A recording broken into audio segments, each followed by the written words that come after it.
ఎనిమిదో శ్లోకం.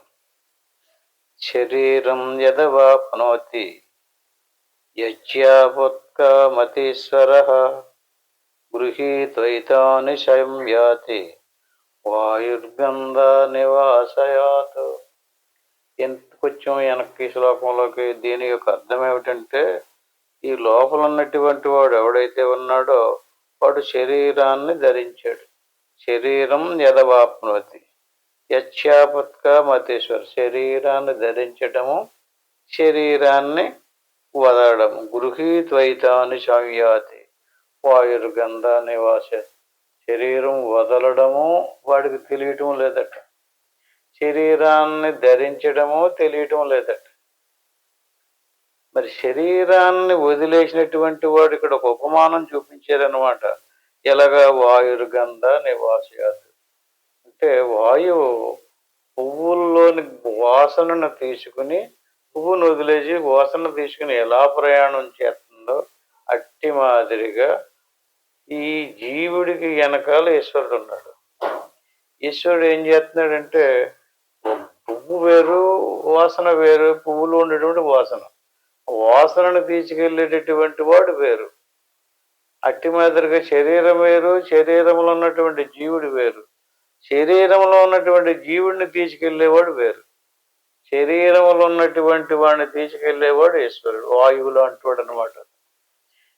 శరీరంలో పువ్వులో ఉన్నటువంటి వాసన లాంటివాడు జీవుడు, పువ్వు లాంటిది శరీరం. అంటే శరీరాన్ని వదిలేసి శరీరంలో ఉన్నటువంటి జీవుణ్ణి వాయువులాగా ఈశ్వరుడు తీసుకుపోతున్నాడు. అంటే పువ్వును వదిలేసి పువ్వులో ఉన్నటువంటి గంధాన్ని తీసుకుపోయిన వాయువులాగా పువ్వు, జీవుడు, ఈశ్వరుడు మూడు ఉన్నాయి. అంటే పువ్వు అంటే శరీరం, శరీరం, జీవుడు, ఈశ్వరుడు. గృహీతయుతాన్ని సంయాతి వాయుర్గంధ నివాస. వాయువు ఎలాగైతే గంధాన్ని తీసుకున్నట్టు సువాసన పువ్వులో ఉన్నటువంటి గంధాన్ని తీసుకుని పోతుంది, అట్టి మాదిరిగా జీవుణ్ణి ఓడబెరికి తీసుకెళ్ళడము, మళ్ళీ తీసుకొచ్చి ప్రవేశపెట్టడము. శరీరం యదవాప్నోతి అంటే శరీరాన్ని ధరిస్తున్నాడు, శరీరంలో ప్రవేశపెడుతున్నాడు, శరీరంలో నుంచి తీసుకెళ్తున్నాడు. ఈ రకంగా శరీరంలో తీసుకురావడము, తీసుకెళ్ళడము అనేది ఏదో జరుగుతుంది కదా. ఆ జరిగేటటువంటి ఎవడైతే శరీరంలో ప్రవేశిస్తున్నాడో, ఏ ద్వారం గుండా శరీరంలో ప్రవేశిస్తున్నాడో, మళ్ళీ ఏ ద్వారం గుండా శరీరంలో నుంచి బయటికి లాక్కుపోతున్నాడో ఈ వెళ్ళిపోయేవాడికి తెలుస్తుంది. అది మనం కనిపెట్టాలని చెప్తున్నాడు. శరీరం యదవాప్నోతి యచ్చాపుత్గా మధేశ్వర. ఈ రకంగా తీసుకొచ్చి పెట్టేవాడు ఇంకొకడు ఉన్నాడు అనమాట, అతను ఈశ్వరుడు. ఈ రెండు ఈ లోపల శరీరంలో ప్రవేశపెట్టిన తర్వాత జీవుడు ఏం చేస్తున్నాడో చెప్తున్నాడు ఈ 9వ శ్లోకంలో. శ్రోత్రం చక్షు స్పర్శనంచ రసనం గ్రాణమేవశ అధిష్టాయ మనశ్శాయం విషయానుపశావత్. శరీరంలో ప్రవేశపెట్టిన తర్వాత ఏం చేస్తున్నాడు జీవుడు? శరీరంలో ఉండి శ్రోత్రం చక్షు స్పర్శనంచ అంటే చెవి ద్వారా శబ్దాలను వింటున్నాడు. అలాగే చక్షు కంటి ద్వారా రూపాలను చూస్తున్నాడు. స్పర్శనంచ స్వగింద్రియం ద్వారా శీతోష్ణాలను గ్రహించినాడు. శ్రోత్రం చక్షు స్పర్శనంచ. రసనం గ్రాణమేవశ, నాలుగు ద్వారా ఋషులు తెలుసుకుంటున్నాడు. గ్రాణమేవశ, ముక్కు ద్వారా వాసనలు తెలుసుకుంటున్నాడు. శరీరమునందుండి ఇంద్రియాదుల ద్వారా బయటకు వచ్చి బయట ప్రపంచంలో విషయాదులను గ్రహించినటువంటి శబ్దాలు ఎక్కడున్నాయి? బయట ప్రపంచంలో ఉన్నాయి. అలాగే రూపాలు ఎక్కడున్నాయి? బయట ప్రపంచంలో ఉన్నాయి. శీతోష్ణాలు ఎక్కడున్నాయి? బయట ప్రపంచంలో ఉన్నాయి. అట్టి మాదిరిగానే రసనం గ్రాణమేవశ, నాలుగు రుచిని కలిగించేటటువంటి పదార్థాలు బయట ఉన్నాయి, వాసనను కలిగించే పదార్థాలు బయట ఉన్నాయి. ఈ రకమైనటువంటి బయట ఉన్నటువంటి విషయాదులన్నిటినీ కూడా ఏం చేస్తున్నాడు ఇతను? లోపలుండి ఇంద్రియాల ద్వారా వచ్చి, ఇంద్రియాలే ఈ శ్రోత్రేంద్రియము, చక్షురింద్రియం మొదలైనటువంటి ఈ చక్షురింద్రియము, శ్రోత్రేంద్రియము ఉండడానికి ఉన్నటువంటి గోళకాలు చెవి, కన్ను మొదలైనటువంటి. చెవి శ్రోత్రేంద్రియం కాదు, చెవిలో శ్రోత్రేంద్రియం ఉంది. చెవి గోళకం. చెవిలో ఉన్నటువంటి ఇంద్రియం శ్రోత్రేంద్రియం. ఈ శ్రోత్రేంద్రియానికి వెనకాల కూడా ఇంకొక ఇంద్రియం ఉంది. ఆ ఇంద్రియం ద్వారా బయటకు వస్తున్నాడట. అదే అధిష్టాయ మనశ్శాయం విషయానుపశావతే. అంటే మనం ఆలోచించేది, కావాలనేది, వద్దనేది, నిర్ణయించేది అంతా ఎక్కడుంది? మనసులో ఉంది. కోరిక తినాలి, ఆ రుచి చూడాలి అనేటువంటి కోరిక ఎందులో ఉంది? మనసులో ఉంది. మనసులో కనుక కోరిక లేకపోతే ఆ విషయం వైపుకి మనం ప్రయాణం చెయ్యం. ఆ ఎందులో ఉండాలి? మనసులో ఉండాలి. చూడాలి, రుచి చూడాలి, ఆ వాసన చూడాలి అనేటువంటి విషయాదులన్నీ ఎందులో ఉన్నాయి?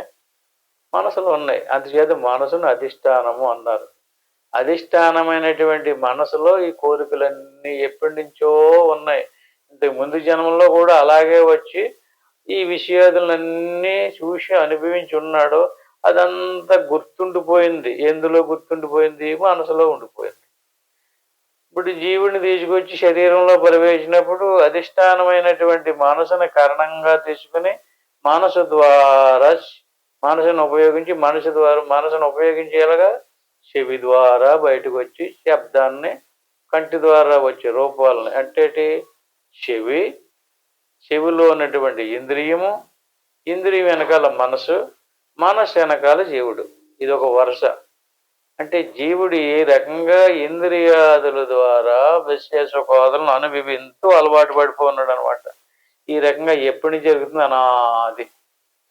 ఎన్నిసార్లు ప్రవేశించినా సేమ్ అదే రకంగా ఇప్పుడు మనం శరీరం వదిలేసి రేపు వెళ్ళిపోయి మళ్ళీ ఇంకో శరీరంలోకి వచ్చాక ఇదే ప్రాసెస్, ఇదే క్రమం, ఇదే విధానం. ఇలాగ వెళ్తూ వస్తూ వచ్చినప్పుడల్లా ఈ విషయాదులన్నీ తెలుసుకుని అనుభవించడము, మళ్ళీ శరీరాన్ని వదిలిపోవడము, శరీరాన్ని మళ్ళీ తగిలించుకోవటము. అంటే ఇక్కడ ఈ గోళకం, ఇంద్రియం, ఇంద్రియం వెనకాల మనసు, మనసు వెనకాల జీవుడు, జీవుడు వెనకాల ఈశ్వరుడు. ఇప్పుడు ఈశ్వరుడు కానీ, జీవుడు కానీ, మనసు కానీ, ఇంద్రియాలు కానీ ఇవన్నిటికీ కూడా మనకి మనసులో వాసనలు ఉండాలి, చూడాలి అనేటువంటి కోరిక లేదనుకోండి, ఆ కోరిక లేకపోతే జీవుడు ఇంద్రియం ద్వారా బయటకు రాడు, ఈశ్వరుడు కూడా ఏమీ చేయడు. ఈశ్వరుడికి జీవుడికి కూడా కారణభూతమైనటువంటి అధిష్టానమైన మనసులో ఉన్నాయి విషయాలన్నీ కూడా. మనకి ఏ ఇష్టమో ఏ ఇష్టమో లేదో మన పిల్లల మీద కానీ, ధనం మీద కానీ, ధాన్యం మీద కానీ, గౌరవ మర్యాదల మీద కానీ, పేరు ప్రఖ్యాతుల మీద కానీ ఆ కోరికలు ఎందులో ఉన్నాయి? మనసులో ఉన్నాయి. చనిపోయినప్పుడు మనసు పోవటం లేదు. అదే విచిత్రం. శరీరం పోయింది. శరీరం పోతే ఆ మనసును ఏం చేస్తుందంటే ఉత్క్రామంతం స్థితం వాపి భుంజానం వా గుణాన్వితం విమూఢానాను పశ్యంతి జ్ఞాన చక్షుష. ఇదే మనం బాగా గుర్తు పెట్టుకోవాలి. ఏమని? ఉత్కరామంతం అంటే శరీరం నుండి లాక్కుపోయే సమయం మనకు తెలియడం లేదు. ఉత్కామంతం అంటే వెడలునట్టి, స్థితం వాపి ఉండినటువంటి, గుంజానం వా అనుభవించేటటువంటి, గుణాన్వితం గుణాలతో కూడుకున్నటువంటి ఎవడైతే ఉన్నాడో విమూఢా నాను పశ్యంతి.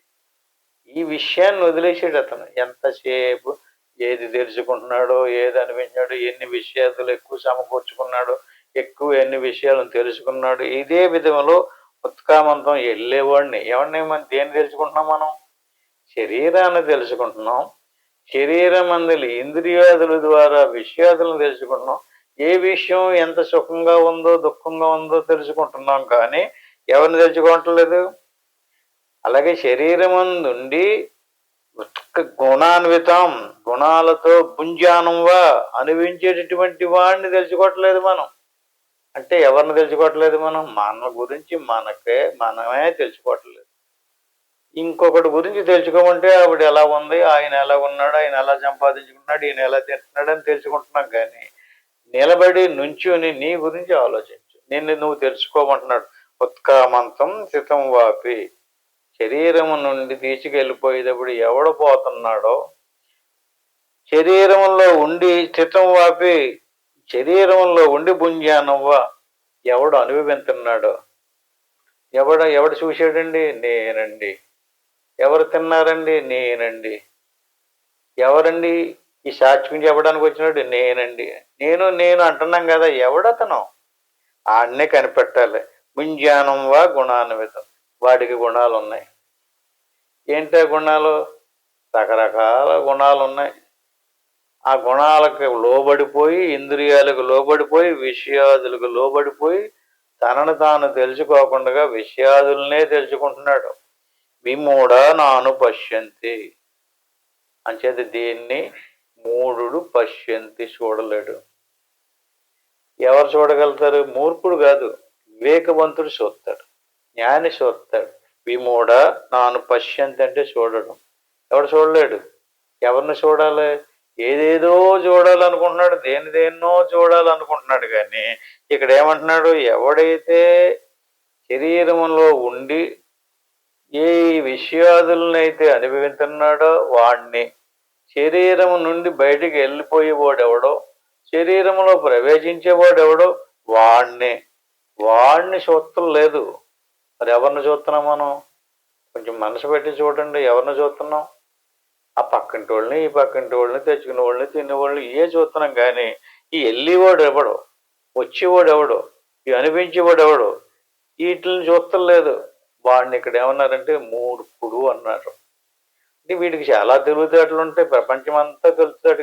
అడిగామంటే ఏది పడితే చెప్పగలుగుతాడు. దేని గురించి తెలదో? ఈ వెళ్ళిపోయేవాడిని, వచ్చేవాడిని, ఈ అనిపించేటటువంటి వాడిని, వీడి గురించి తెలదు. అంటే ఎవరికైతే తెల్దా అని అడిగితే ఇక్కడ పశ్యంతి జ్ఞానచక్షుష.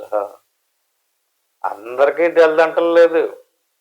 మూర్ఖుడికి తెలదన్నాడు. కానీ జ్ఞానం అనేటువంటి చక్షువు అంటే జ్ఞాన నేత్రం ఉన్నటువంటి వాడికి మాత్రమే తెలుస్తుంది.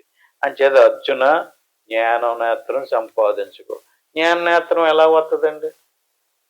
ఇది గురువు ద్వారా సంపాదించుకోవాలి. జ్ఞాన నేత్రాన్ని అంటే మనం ఇంద్రియాదుల ద్వారా చూడడము, ఆలకించడము, వినడము, మాట్లాడడము, తినడం అన్నీ చేస్తున్నా. అవన్నీ తెలుసునే కదా. అది కరెక్టే. అది తినడం గట్ట మానేమని కాదు. అది మామూలుగా కూర్చున్నప్పుడు నిరంతరము ఈ చేసినటువంటి అన్ని మనసు గుర్తు పెట్టుకుని ఆలోచన చేస్తుంది కదా. అలాగ ఆలోచించేటటువంటి ఆ మనసులోనే అధిష్టానం అన్నారు. అందులోనున్న ఈ విషయ వాసనలన్నీ కూడా. అలాంటి మనసును ఏం చేయాలంటే గురువు చెప్పినటువంటి విధానంలో గురుశూటిలో పెట్టాలి. అంటే ఆలోచించకుండా శ్వాస మీద మనసు పెట్టి లోపలికి తిప్పాలి.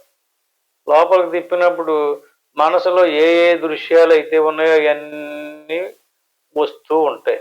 వాటిని మనం తెలివితోటి, జ్ఞాన నేత్రంతో ఏం చేయాలి? తొలగించాలి. అది కాదు, ఇది కాదు, ఇది తినడానికి సంబంధించింది, ఇది తాగడానికి సంబంధించింది, ఇది వీళ్ళకి సంబంధించింది, ఇది వాళ్ళకి సంబంధించింది తెలుస్తుంది కదా. మరి వివేకం, బుద్ధి ఉంది కదా వెనకాల.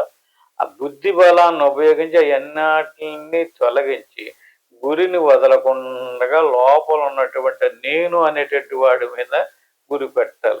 అలాగే ఎవడికైతే లోపల ఉన్నటువంటి వాడు తెలిసాడో అటువంటి వాడికి ఆ లోపల ఉన్నటువంటి స్వరూపం తెలుస్తుంది. ఎవడైతే పెట్టడో వాడికి తెలుదు. అదే 11వ శ్లోకంలో స్పష్టంగా చెప్పారు. యతంతో యోగి నైన్యం పశ్యంతి ఆత్మాన్యవస్థితం. ఎవడు చూడగలుగుతాడు, ఎవడు చూడలేడు. మనం ఎన్నో రకరకాల భక్తి కార్యక్రమాలు చేస్తుంటాం, శాస్త్రాలు చదువుతాం, ఉపన్యాసాలు కూడా ఎత్తుంటాం, మనం నేర్చుకున్నటువంటి శ్లోకాలు పారాయణం చేస్తుంటాం, ఇలాగ ఎన్నెన్నో అద్భుతమైనటువంటి చేస్తుంటాం. యతంతో యోగి నైనం పశ్యంతి ఆత్మన్యవస్థితం. ఎవడు చూడగలడు? యతంతో యోగి నైనం. అంటే ఈ గురువు గారు చెప్పినటువంటి ఆ గురుకీలులో లోపలికి మనసును తిప్పుకుని ఎవడైతే అభ్యాసం చేస్తున్నాడో అటువంటి వాడు పశ్యంతి ఆత్మన్ అవస్థితం అటు చూస్తాడు.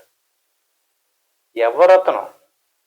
స్త్రీయా, పురుషుడా, బలవంతుడా, బలహీనుడా, అదే ఏ పెద్ద కులంలో పుట్టినోడా, ధనవంతుడా? ఎవరన్నాడు ఇక్కడ?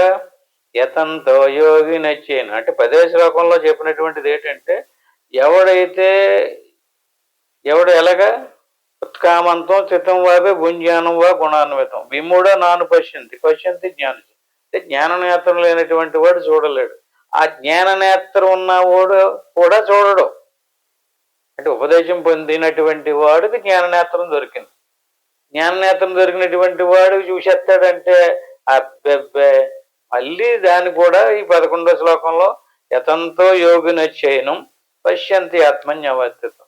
ఆ జ్ఞాననేత్రం పొందినటువంటి వాడు ఎలాగా యోగాభ్యాసం చేయాలంటే ఆ గురిలో నిరంతరము ప్రయత్నించాలి. ఎంతకాలం దాకా? దృశ్యం అంతా అణిగిపోయి శరీర భావన, ప్రాణము, మనసు, ఇంద్రియాలు అన్నీ దాటిపోయిన తర్వాత ఆ నేనన్న ఏదైతే ఉందో ఆ చిదానంద స్వరూపము, ఆ చైతన్య స్వరూప సాక్షాత్కారం అవుతుంది. ఆ సాక్షాత్కారం అయ్యేదాకా యతంతో యోగిన శైన్యం పశ్యన్యాత్మన్యవర్తితం. ఈ రకమైనటువంటి జ్ఞాననేత్రాన్ని ఉపయోగించుకుని ఎవడు యోగాభ్యాసం చేశాడో అటువంటి వాడికి పశ్యంతి ఆత్మ అవస్థితం, అవశ్యము ఆత్మస్వరూపాన్ని దర్శిస్తాడు అతను. అంటే సాక్షాత్తు పరమాత్మ చెప్తున్నాడు, ఎవడు యోగాభ్యాసం చేశాడో పశ్యంతి ఆత్మన్ అవస్థితం, ఖచ్చితంగా అతను చూడగలుగుతాడు. నేను ఉపదేశం పొందానండి, సాధన కూడా చేశానండి, నాకు కనపడలేదండి అన్నాడు అనుకోండి, మరి శాస్త్రం ప్రమాణం ఏం చెప్తుంది? వాడు చూస్తాడని చెప్తుంది, వాడికి కనపడుతుందని చెప్తుంది. మరి నాకు కనపడలేదు, నేను 20 ఏళ్ళు అయింది, 30 ఏళ్ళు అయింది అన్నారు అనుకోండి, లోపం ఎక్కడుంది? శాస్త్రం తప్పు చెప్తుందా? పరమాత్మ తప్పు చెప్తున్నాడా? మరి ఎక్కడుంది లోపం? అంటే మనం గురిలో సరిగ్గా నిలబెట్టలేకపోతున్నాం అన్నమాట.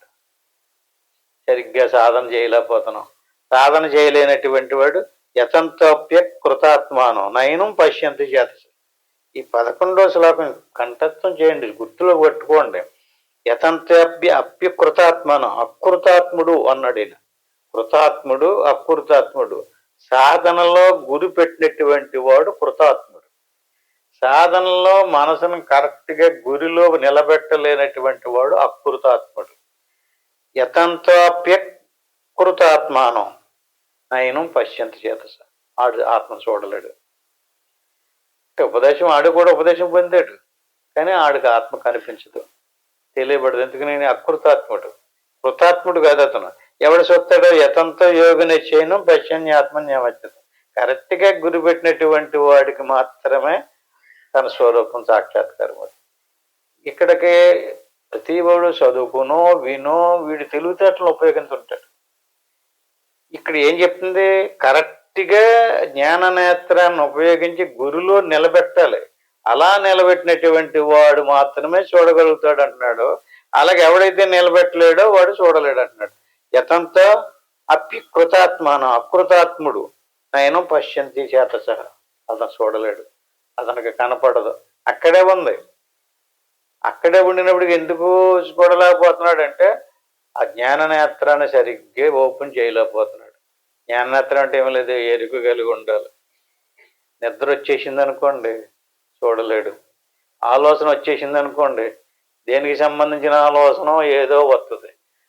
ఏ ఆలోచన వచ్చినా సరే కొడుకు గురించో, కూతురు గురించో, డబ్బు గురించో, ఉద్యోగం గురించో, వ్యాపారం గురించో, ఏదో పిల్లల మీద ప్రీతో, ప్రేమ, అనురాగమో, ఆప్యాయత ఏదో వచ్చిందనుకోండి, వెంటనే వాళ్ళని ఎత్తుకోవాలన్నా, ముద్దెట్టుకోవాలన్నా, వాళ్ళని ఏదో అలా చేయాలన్నా, వాళ్ళకి ఉద్యోగం, వ్యాపారమో ఇలా కలిసి వచ్చి ఇలా చేయాలన్నా, అది ఏమైంది? అక్కడ జ్ఞాననేత్రం ఎటేపుకి వెళ్ళింది? ఆ చూసే చూపు ఆ పిల్ల మీదకి పోయింది, ఆ పిల్లోడి మీదకి పోయింది, ఆ ధనం మీదకి పోయింది. అలా వెళ్ళిపోతే యథంతాప్య అకృతాత్మానం నయనం పశ్యంతి చేత. ఆడు చూడలేడు. చేత కరెక్ట్గా ఎవడైతే గురి పెడతాడో ఆడు మాత్రమే చూడగలుగుతాడు. దాన్ని ఇక్కడ ఎందుకు చేత ఎంత స్పష్టంగా ఎలా చెప్పారో చెప్తున్నాడు. యదాదిత్యగతం తేజో జగద్వాసయతే అఖిలం యచ్చంద్రమపి యచ్చాగ్నో తత్తేజో విద్ధి మామకం. జ్ఞాననేత్రం లేక గురి, ఏ ఆలోచన లేకుండా కరెక్ట్గా గురిలో ఉండడం అని చెప్పాడు. ఈ గురిలో ఉండడానికి సంబంధించినటువంటి ఇంద్రియాలు ఉన్నాయి కదండి. కొత్తగా ఇందాక అధిష్టానం అనేటువంటిది ఏది? మనసు కదా. కన్ను ఉందండి, కంటిని ఇలా మనం కూర్చుని చూస్తూ ఉంటాం, దాని ఎదురుగుండగా ఎవడో వెళ్తాడు. ఆ ఎల్లుడు ఎవరండి అని అడిగితే సరిగ్గా చూడలేదండి అంటాడు. అదే నువ్వు కళ్ళు మూసుకుని చూస్తున్నావు కదంటే మనసు పెట్టలేదు అంటాడు. అంటే అక్కడ ఏమర్థమైంది మనకి? చూసేటటువంటిది కానీ. అలాగే వినే విషయంలో కూడా మనసు పెడితేనే తెలుస్తుంది. చూసేటటువంటి విషయంలో కూడా మనసు పెడితేనే తెలుస్తుంది. అలా తిన్న పదార్థంలో కూడా మీరు బాగా గుర్తుపెట్టుకోండి. సంసారంలో కానీ సంభోగంలో కానీ మనసు పెడితేనే రుచి కనపడుతుంది. ఎక్కడ మనసు లేదో అక్కడ ఆనందం కనిపించదు. తినేసాం, ఆకలి ఉంది కదా తినేసాం అంతే, తినాలి అని డ్యూటీ ప్రకారంగా తినేస్తాం అంతే. కానీ ఎలా ఉందని ఉప్పు సరిపోయిందా అని అంటితే అయ్యే మనసు పెట్టలేదు తెలియలేదంటాం. అంటే ఏమర్థమైంది ఇక్కడ? ప్రతి దాని వెనకాల మనసు ఉండాలి. ఏ విషయానికైనా సరే ఆ మనసే కరెక్ట్గా జ్ఞానం వైపుకి తిరిగి ఉంటే ఆత్మ కనపడుతుంది. అట్టి మాదిరిగానే విషయం వైపుకి తిరిగి ఉంటే విషయం తెలుస్తుంది. మనసులో లేకపోతేనో ఆ విషయం ఏ ఋషిలో ఉందో, ఆ పెళ్ళికూతురు ఏ రంగులో ఉందో, ఏ రూపంలో ఉందో తెలియాలంటే మనసు పెట్టి చూస్తారు. మామూలుగా రోజు చూడరు, అలాగా ఆ చూడటానికి వెళ్ళినప్పుడే చూస్తారు. అట్టి మాదిరిగానే ఈ మనసులోకి ఈ ప్రకాశం ఎలాగొచ్చింది, ఈ బుద్ధిలోకి ప్రకాశం ఎలాగొచ్చింది, ఈ అహంకారంలోకి ప్రకాశం ఎలాగొచ్చిందంటే యదాదిత్యగతం తేజో జగద్వాసయతే అఖిలం. సూర్యుడు ఉన్నాడు, అఖిల ప్రపంచానికి ఎలుగునెత్తున్నాడు అతను. ఆయన ఎలుగులో సమస్త వస్తువులు ప్రకాశిస్తున్నాయి. యచ్చంద్రమసి యచ్చాగ్నో. అలాగే రాత్రులు చంద్రుడి యొక్క ప్రకాశంతో వస్తువులు దారి కనపడుతుంది. చంద్రుడు కూడా లేనప్పుడు దీపాదులను తీసుకుని లైట్లు పట్టుకుని దారి తీసుకుంటూ వెళ్తాం. అంటే ఇక్కడ 3 వస్తువులు ఉన్నాయి, ప్రకాశ వస్తువులు. ఒకటి సూర్యుడు, ఒకటి చంద్రుడు, ఒకటి అగ్ని. యదాదిత్యగతం తేజో జగద్వాసయతే అఖిలం. ఈ జగత్తులోని వస్తువుల్ని కనిపించడం అంటే ప్రకాశింపజేయటం అంటే తెలియపరచడానికి వెలుగు ఉన్నటువంటి వస్తువులను ఉపయోగించుకుంటాం. పగల సూర్యుడిని, రాత్రులు చంద్రుడిని, ఆ తర్వాత అగ్నిని. అట్టి మాదిరిగా నేను ఈ సూర్యుడిని ఉపయోగించి జనాలందరూ ఎలుగును ఉపయోగిస్తున్నారు కదా, ఆ సూర్యుడిగా ఎలుగు ఎక్కడది? నేను ఆ సూర్యుడిలో ప్రవేశించి సూర్యుడి ద్వారా ప్రకాశాన్ని ఇస్తున్నాను. చంద్రుడిలో ప్రవేశించి చంద్రుడి ద్వారా ప్రకాశాన్ని ఇస్తున్నాను. అగ్నిలో ప్రవేశించి అగ్ని ద్వారా ప్రకాశిస్తున్నాను. ఏమర్థమైంది మనకి? సూర్యుడు స్వయం శక్తితో ఉన్నటువంటి వాడు కాదు. ఈ పరమాత్మ సూర్యుడిలో ప్రవేశించడం వల్ల సూర్యుడిగా ఎలుగు వచ్చింది. చంద్రుడు స్వయం ప్రకాశ వస్తువు కాదు. ఆ చంద్రుడిలో ఈ దేవుడు ప్రవేశించడం వల్ల చంద్రుడిగా ఎలుగు వచ్చింది. అగ్నిలో ఈ దేవుడు ప్రవేశించడం వల్ల అగ్నికి ఆ ఎలుగు వచ్చింది. అట్టి మాదిరిగా మన మనసుకి ఈ సంకల్ప వికల్పాలు చేసేటటువంటి శక్తి ఎలాగొచ్చింది? దానిక తెలివి ఆత్మ అందులో ప్రవేశించడం వల్ల. ఎందులో ఉంది మనసు? ఆత్మలో ఉంది. ఆత్మ అంటే ఎవరు? నేను. ఎందులో ఉంది మనసు? నా మనసు. అంటే మనసు మీరు కాదన్నమాట. మరి మీ స్వరూపం వేరు, మీలో ఉన్నటువంటి మనసు స్వరూపం వేరు. అంటే మీలో మనసు ప్రవేశించి మీ ప్రకాశాన్ని తీసుకుని మనసు సంకల్ప వికల్పాలు చేస్తుంది. అంటే మనసు ఇప్పుడు ఆలోచించండి, స్వయం శక్తితో కూడిందేనా? కాదు. అట్టి మాదిరిగానే బుద్ధి నిశ్చయింతుంది. బుద్ధి కూడా స్వయం ప్రకాశమైనటువంటిది కాదు. అలాగే అహంకారం, నేను చేశానండి, నాకు ఎవడో సరిపోడండి, నాకు ఎదురు చెప్పడానికి వీలు లేదండి, నేను ఎంత తెలివైనండి, ఎన్ని చదివానండి, ఎన్ని చూశానండి అంటుంటాడు కదా. ఇక్కడ 3 వస్తువులను పదే పదే వేదాంతంలో ఈ 3 వాడతారు. ఎలాగా? ప్రకాశ వస్తువులు 3 ఉన్నాయి. సూర్యుడు, చంద్రుడు, అగ్ని 3 ఉన్నాయి. ఎక్కడ? సమిష్టిలో ఈ 3. మరి విష్టిలో శరీరంలోనూ ఇక్కడ 3 ఉన్నాయి. మనసు, బుద్ధి, అహంకారం. బుద్ధికి సూర్యుడు అని పేరు. బుద్ధికి గతి సూర్య. మనలో ఉన్నటువంటి సూర్యుడు ఎవరు? బుద్ధి. మనలో ఉన్నటువంటి చంద్రుడు ఎవరు? మనసు. మనలో ఉన్నటువంటి అగ్ని ఎవరు? అహంకారం. అంటే అగ్గి బయట అగ్గిని ఎలాగైతే అన్నిటిని కాల్చిపడుతుందో, ఎవరికి అహంకారం ఉందో వాడు అందరినీ కాల్చేస్తాడు. అహంకారమే అనర్థం. అన్ని కర్మల పోగొట్టుకోవడానికి అహంకారమే కారణం.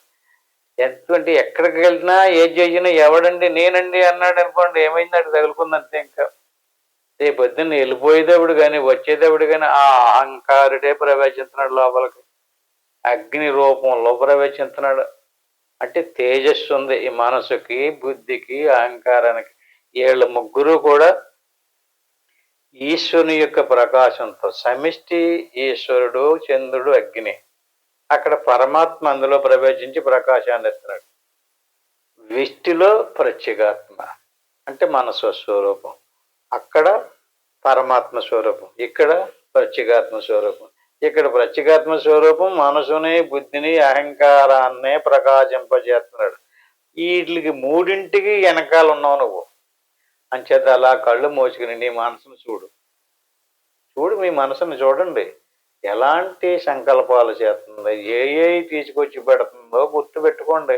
నిరంతరము బాహ్య సంబంధమైనటువంటి విషయాదులనే తలపోతూ ఉంటుంది. వాటికే స్టాంప్ వేస్తుంటుంది బుద్ధి, భజన చేస్తుంటుంది అన్నమాట. అంటే వాటినే మళ్ళీ అవునవును అది అలా చేయాలి, కరెక్ట్, ఇది కరెక్ట్ అంటే నిశ్చయం చేస్తుంది. ఆ తర్వాత అహంకారం. ఈ మూడే ప్రమాదకరమైనటువంటి వస్తువులు. మనసు విష్టిలో మనసు, బుద్ధి, అహంకారము ప్రకాశంతో కూడుకున్నటువంటి, తెలివితో కూడుకున్నటువంటి. మనసు లేకపోతే ఏమి లేదు. మనసులో తెలివి ఉంది, బుద్ధి లేకపోతే నిర్ణయించలేడు, అహంకారం లేకపోతే అభిమానించలేడు. వాటిలో ప్రకాశం ఉంది. అట్టి మాదిరిగానే విశ్వం నడుస్తుంది అంటే సూర్య చంద్రాగ్నుల వల్లే విశ్వం నడుస్తూ ఉంది. సూర్యుడు ఉదయించలేదండి, వస్తువు గోచరం కాదు కదా. అప్పుడు మనం ఏ చంద్రుడు అన్న ప్రకాశం తీసుకుంటాం, లేదా అగ్ని యొక్క ప్రకాశం అన్నా తీసుకుంటాం. అగ్ని లేదు, చంద్రుడు లేదు, సూర్యుడు లేకపోతే ఇప్పుడు ఒక జగత్తుని ఆలోచించండి. ఏమన్నా ఒక అడుగు ఎత్తదా ముందుకు ప్రపంచం? ప్రపంచం యొక్క నడవడికకి ఈ సూర్య చంద్రాగ్నులే ఎలా కారణమో, అట్టి మాదిరిగా మనం కర్మ చేయటానికి ఈ మనోబుద్ధి అహంకారాలే కారణం. అంచేత మనం దేవుణ్ణి తెలుసుకోవటం కాదు, మన మనసును తెలుసుకోవాలి, మన బుద్ధిని తెలుసుకోవాలి, మన అహంకారాన్ని తెలుసుకోవాలి. ఏం తెలుసుకోవాలి? ఎలాంటి స్వభావంతో ఉన్నాయి, ఎలాంటి సంస్కారంతో ఉన్నాయి, అవి కనిపెట్టాలి మనకి. అలా కనిపెట్టలేదని ఉత్కరామంతం స్థితం వాపి పుంజానం వా గుణాన్వితం. వెళ్ళిపోతున్నాడు, వస్తున్నాడు, ఉంటున్నాడు, అన్నీ అనుభవిస్తున్నాడు. ఏం తెలుసుకోవట్లేదు. దేవుడు తెలియబట్టండి.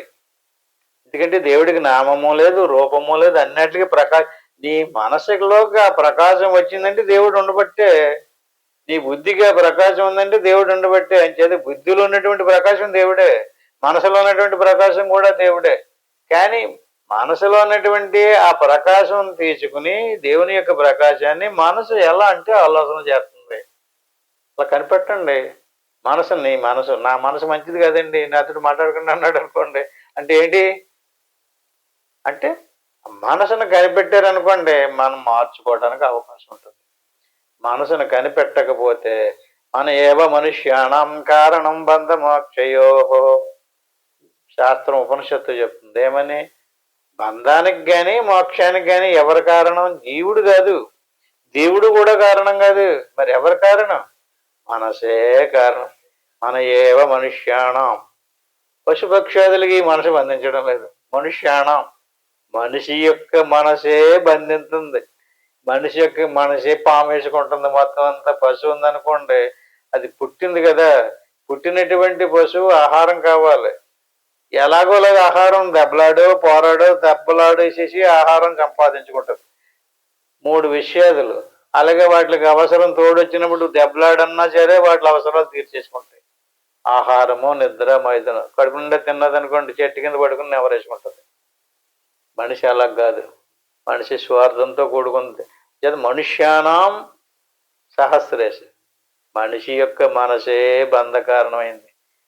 మోక్షానికి కానీ బంధానికి కానీ అంటే రేపు పొద్దున్న మళ్ళీ ఇంకొక శరీరంలో పడాలంట.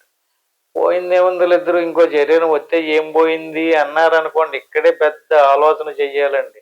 వెళ్ళిపోయినటువంటి వాడు ప్రతి ఒక్కడికి మళ్ళీ మనిషి శరీరమే వస్తాదన్నటువంటి గ్యారంటీ లేదు. ఎందుకని అనేక జన్మల మట్టి అనేక కర్మలు చేస్తున్నాడు కదా. అనేక కర్మలు చేసినటువంటి ఆ కర్మ ఫలాన్ని అనుసరించి తీసుకెళ్ళిపోయినోడు ఉన్నాడు కదా, శరీరంలో నుంచి లాక్కుపోయినోడు ఉన్నాడు కదా, వాయువు సువాసన తీసుకుపోయినట్టుగాని. అట్టి మాదిరిగా ఈ ఈశ్వరుడు మళ్ళీ తీసుకొచ్చి ఎలాంటి దాంట్లో ప్రవేశపెడతాడో తెలియదు. అన్నిసార్లు మన శరీరం వస్తుంది అనుకుంటారా? మనుష్యానం సహస్రేషు కచ్చిత్ యతది చిద్దయే భగవద్గీతలో చెప్పాడు. ఏమని? సహస్రేషు.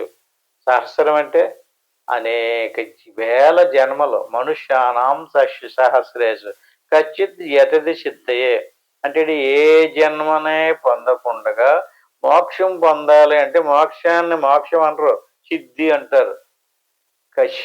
సిద్ధి పొందడానికి 1000 జన్మలలో ఏ జన్మలోనో వస్తుందట ఆలోచన. అలాగే ఈ జన్మలలో వచ్చినటువంటి ఆలోచనని ఎలాగైనా సరే నేను సిద్ధి పొందాలనేటువంటి సిద్ధి పొందడం కూడా అనేక వేల జన్మలు పడతాయట. అందుకని మనిషి జన్మల్లోకి వచ్చినటువంటి వాడు మనుష్యానం సహస్రేషు వేల జన్మలు పడుతున్నాయి కదా. అందుకు చేత మనసుని మాత్రం మార్చుకోవాలి. నీ చేతిలోనే ఉంది మనసు. నీ మనసు ఎలాంటి ఆలోచనలు చేస్తుందో, ఎలాంటి స్వభావం కలుగుందో అదంతా కూడా మనసుని అదుపులో పెట్టుకుని, మనసుని స్వాధీనంలో పెట్టుకుని లోపలికి వెళ్ళి ఎవడైతే చూశాడో పశ్యంతి ఆత్మన్ అవస్థితం, ఆ లోపలికి వెళ్ళి చూసినటువంటి వాడు ఆత్మసాక్షాత్కారాన్ని పొందుతాడు. అలా గురిలో పెట్టినటువంటి వాడు యతంతో యోగనిశ్చయనం. గురిలో ఉన్నటువంటి వాడు మాత్రమే చూస్తాడు. గురిలో లేనటువంటి వాడు అకృతాత్ముడు. అతను కృతాత్ముడు కాదు, మళ్ళీ వస్తాడు. కృతాత్ముడు అంటే ఇంక మళ్ళీ రాడు. అకృతాత్ముడు మళ్ళీ వచ్చేస్తాడు. మళ్ళీ వచ్చినటువంటి వాడికి ఎలాంటి శరీరమో తెలియదు. అలా వచ్చినటువంటి వాడికి గామా విశ్వశభూతాని ధారయామ్య అహమోజశ పోష్ణామి సౌషధి సర్వ సోమో భూత్వా రసాత్మక. ఇక్కడ సూర్యుడు చంద్రుడు అగ్ని ద్వారా ప్రకాశాన్ని ఇస్తున్నాడు ఆయన అని చెప్పడం జరిగింది.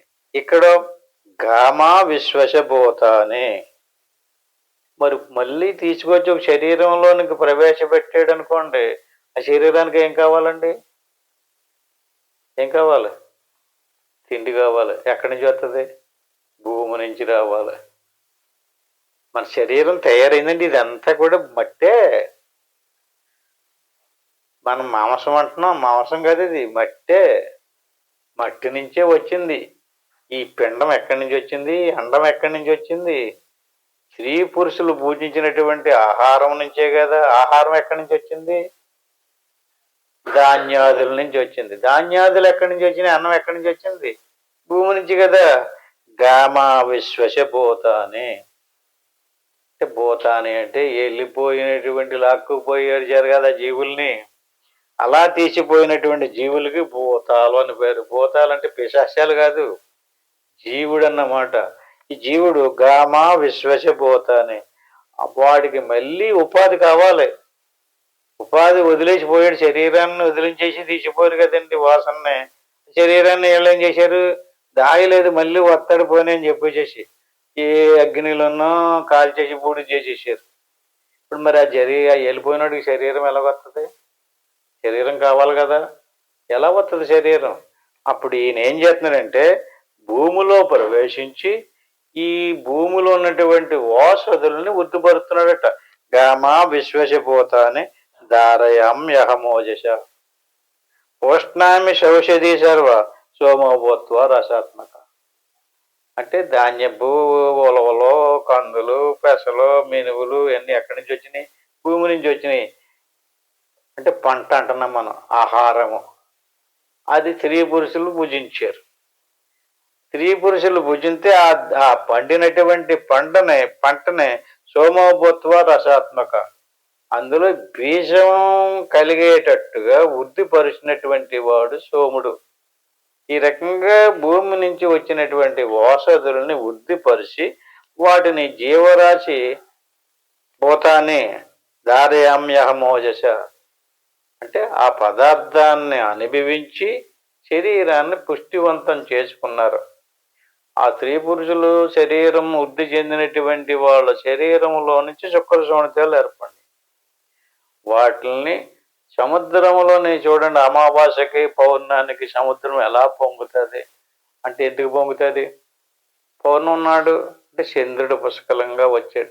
అట్టి మాదిరిగా చంద్రుడిని యొక్క ప్రకాశంతో మన శరీరంలోనే పుష్ణామి శౌషధి సర్వ సోమోభూత్వ రసాత్మక. మనం తిన్నటువంటి ఆహార పదార్థాలు ఉన్నాయి కదా, అవి పరిణామం చెంది పరకోకంపచేస్తాయి అన్నమాట. కోరికలను పుట్టింతది ఆహారం తిన్నటువంటి వాడు బలంగా. ఆ కోరికలు పుట్టినటువంటి వాళ్ళు కలుసుకుంటారు. వాళ్ళు కలుసుకోవటం వల్ల అది లోపల స్త్రీ శరీరంలో అండమయ్యి అది పిండమయ్యి అది శిశు రూపంలో భూమి మీదకి వచ్చింది. దాన్ని ఇంకా బాగా ఉద్దుపరుస్తాం. దేన్ని ఉద్దుపరిచాం? శరీరాన్ని. ఈ రకంగా శరీరాన్ని ఉద్దిపరిస్తే ఆ శరీరంలో ఉన్నటువంటి జీవుడు మళ్ళీ ఆ శరీరము ద్వారా ఆహార విషయాదుల్ని అనుభవిస్తూ కర్మలు చేస్తూ ఉంటాడనమాట. అంచేత అంటే సూర్యుడిలో ప్రవేశించాడు, చంద్రుడిలో ప్రవేశించాడు, భూమిలో ప్రవేశించాడు, మనిషి శరీరంలో తిన్న ఆహారంలో కూడా ప్రవేశించాడు. ఆహారంలో కూడా ప్రవేశించి ఆహారాన్ని కూడా పరిణామింపచేస్తున్నాడు. ఎలా పరిణామం చేస్తున్నాడు? శరీరంలో ప్రవేశించి అహం వైశ్యానరో భూత్వ ప్రాణినాం దేహమాశ్రిత ప్రాణాపాన సమాయుక్త పశామ్యన్నం చతుర్విధం. చూడండి, భూమిలో ప్రవేశించి ఆహారాన్ని తయారు చేశాడు, సూర్యులో ప్రవేశించి ఎలుగునిచ్చాడు, చంద్రుల్లోని అగ్నిలో ఎలుగునిచ్చినట్టుగానే భూమిలో ప్రవేశించి ఓషధులను ఇచ్చాడు. ఆ ఓషధులతో కూడుకున్నటువంటి ఆహార పదార్థాన్ని మనం భుజించున్నాం కదా. భుజించినటువంటి పదార్థాన్ని అహం వైశ్యానరో భూత్వ ప్రాణినాం దేహమాశ్రిత. ఎందులో ఉన్నాడు అతను? ఏ వస్తువులని ఫలానా అని కాదు, వరుసను చెప్పుకుంటూ వస్తున్నాడు. చూడండి, మన శరీరంలోని ప్రతి పరికరంలోని మనసులో ఉన్నాడు, బుద్ధిలో ఉన్నాడు, అహంకారంలో ఉన్నాడు, తిన్న ఆహారంలో ఉన్నాడు. ఆ తినేటువంటి ఆహారాన్ని అహం వైశ్యానరో భూత్వ ప్రాణినాం దేహమాశ్రిత. ప్రాణులు అంటే జీవరాశి. ఈ అహం వైశ్యానరు, వైశ్యానరుడు అంటే ఉష్ణోగ్రత, అంటే జఠరాగ్ని. అంటే జఠరాగ్ని సరిగ్గా లేదు అంటే ఈశ్వరుడే కారణం. రాళ్ళు తింటే కూడా అరిగిపోతున్నాయని అనుకోండి, దానికి కూడా ఈశ్వరుడే కారణం. ఎందుకని? ఆయన ఏ రూపంలో ఉన్నాడు? లోపల మళ్ళీని ప్రాణాపానాలలో ప్రవేశించి ఉష్ణోగ్రతను కలిగించున్నాడు. శరీరం ఇలా పట్టుకు చూస్తే వేడి ఉంటుంది కదా, జఠరాగ్ని. ఏది తిన్నా జీర్ణం అవుతుంది కదండి. ఎందుకు జీర్ణం అవుతుందండి? అసలు నువ్వు తినేసి కడుపు నిండా తినేసి కళ్ళు కూర్చుని పడుకుంటే పొద్దుకి భస్మం అయిపోతుంది. ఎందుకు అయిపోతుంది? ఎంత చక్కటి ప్రణాళిక అండి. సృష్టి ఎలా సాగించున్నాడో చూడండి. అణువు నుంచి పరమాణువు దాకా అన్నిటిలోని లోపల ఉన్నాడు.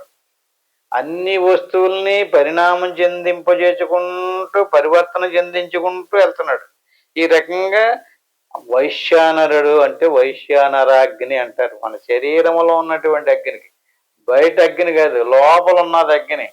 ఆ లోపల ఉన్నటువంటి అగ్నికి వైశ్యానరాగ్ని. అహం నేను వైశ్యానరాగ్ని అంటే దేవుడు లోపల అగ్ని రూపంలో ప్రవేశించి భూత్వ ప్రాణికోటి ప్రాణినాం దేహమాశ్రిత, దేహం లోపల ఉన్నటువంటి ప్రాణాల్లో ప్రవేశించి ప్రాణాపాన సమాయుక్త.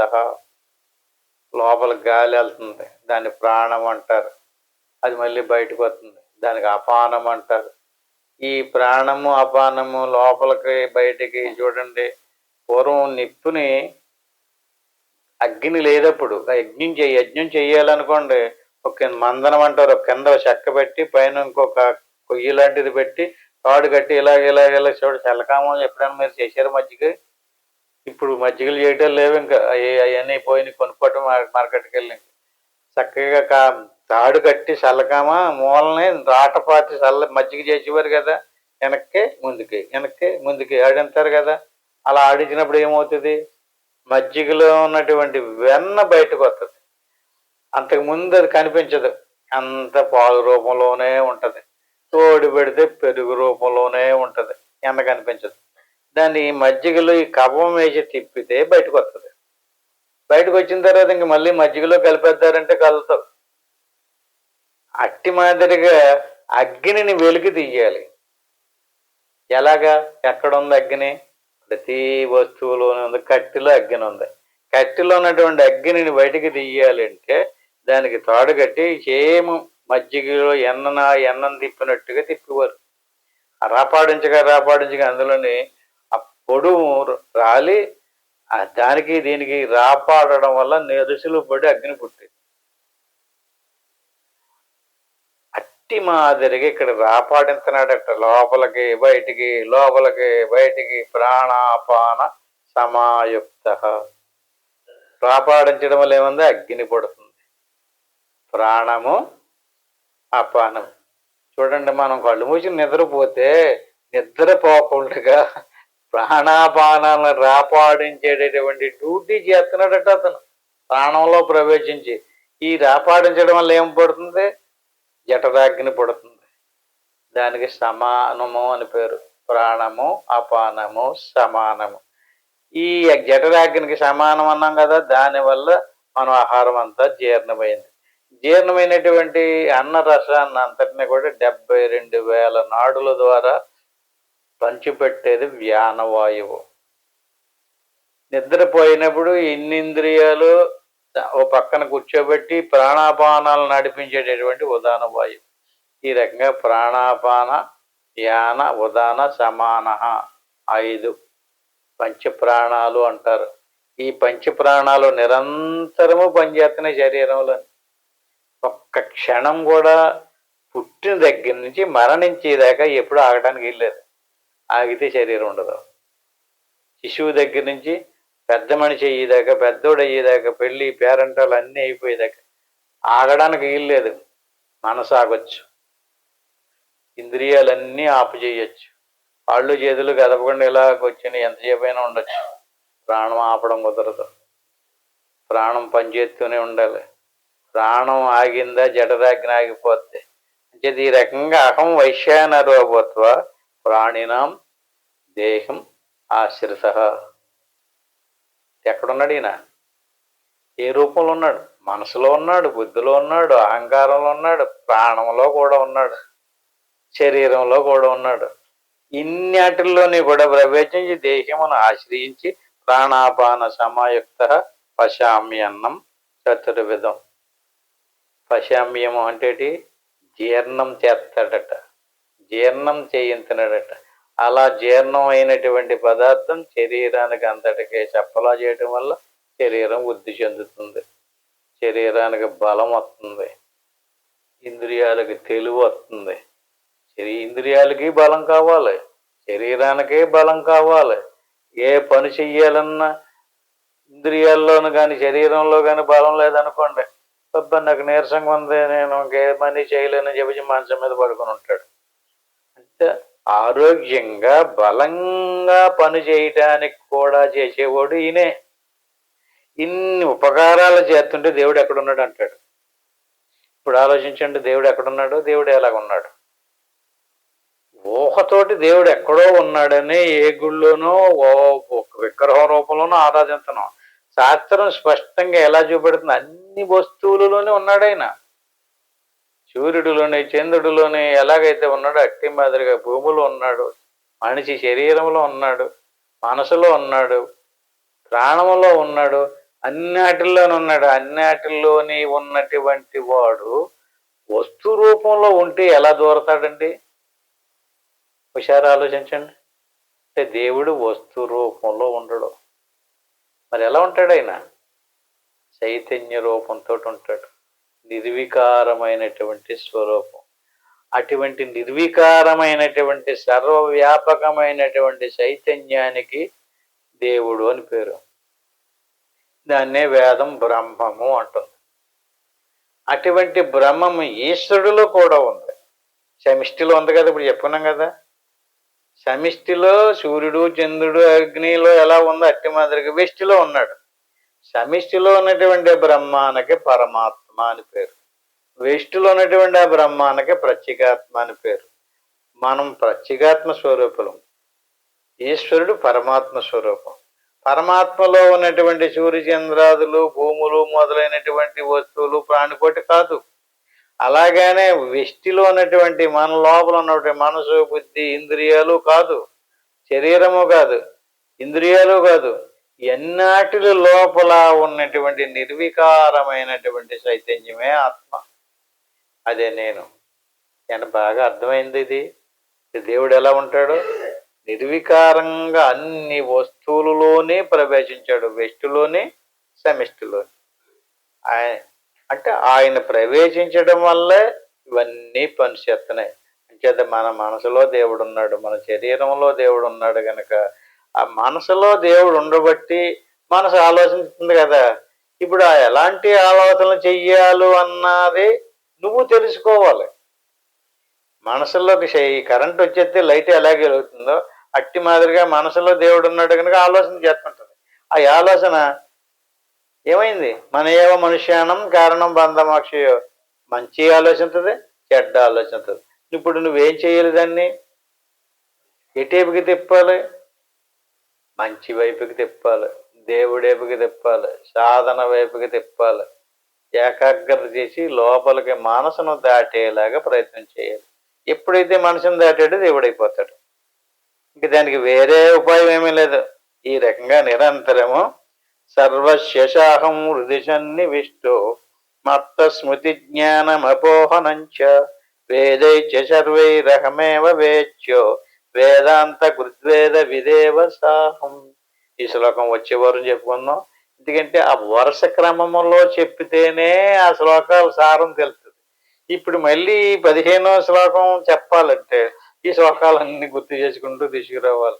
అప్పుడే అర్థమవుతుంది ఏం చెప్తున్నట్టు కదా. సర్వస్వ సాహం హృది సన్నివిష్టు.